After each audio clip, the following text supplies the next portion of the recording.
হঠাৎ আনিসের কী মনে হলো, বৃদ্ধা মহিলাটিকে বলল, আমি একটু ওয়াশরুমে যাচ্ছি, আপনি বসুন। এই বলে কোনো কথার সুযোগ না দিয়ে আনিস বেরিয়ে এলো সেই বাসা থেকে। তারপর একটা রিকশা নিয়ে সোজা চলে এলো বাংলা একাডেমিতে। হাঁপাচ্ছে রীতিমতো আনিস।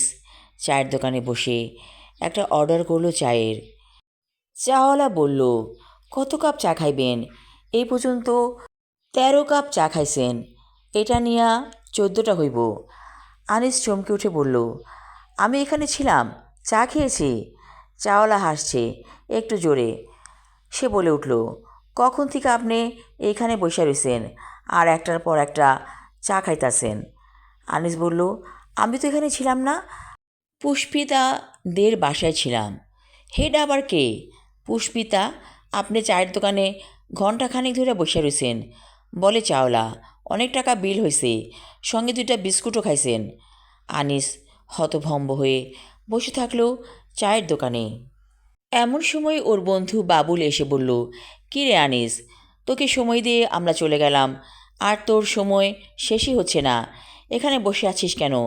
চল আমাদের সাথে অ্যাটেন্ড করবি। চায়ের বিল দিয়ে উঠে পড়ল রাসেল বন্ধুদের সাথে যোগ দিতে।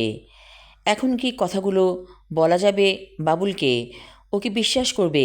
মনে মনে ভাবে রাসেল। বলেই ফেলল বাবুলকে সব কথা। বাবুল বলল, চল ওই দিকটায় বসি, এখন ওদের সাথে যোগ দিব না, তোর সাথে আমার জরুরি কথা আছে। ওরা একটা কর্নারে যেয়ে বসলো নিরিবিলি। বাবুল বলতে লাগলো, তোর যেটা হয়েছে এটা একটা মতিভ্রম। পুষ্পিতা নামের মেয়েটি অন্য ডাইমেনশনে বাস করে, তোকে সে নিয়ে গিয়েছিল তার জায়গায়। তুই যা কিছু দেখেছিস সেগুলো সব অন্য ডাইমেনশনের। তোর ভাগ্য ভালো যে তুই ফিরে এসেছিস, না ফিরে আসলে তুই সেখানেই থেকে যেতিস। অবাক চোখে তাকিয়ে আছে আনিস বাবুলের দিকে। কি বলছে বাবুল? ও কোথায় গিয়েছিল? লাজুকলতা পুষ্পিতা কোথায় আছে? ওকে না দেখলে পাগল হয়ে যাবে আনিস। বাবুল বলল, প্রেমে পড়েছিস মেয়েটির?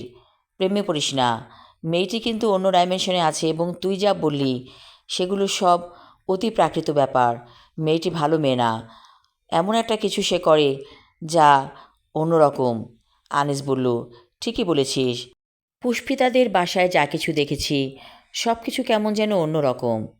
বাবুল বলল, চল তোকে বাসায় দিয়ে আসি, 2 দিন ভার্সিটিতে আসবি না, তোর একটা রেস্ট দরকার। আনিস বলল, ঠিক আছে। আমি আমার লেখা ছোট গল্প লাজুক লতা পর্ব 3 এবং শেষ পর্ব পড়লাম। আশা রাখছি ভালো লাগবে সবার। ধন্যবাদ।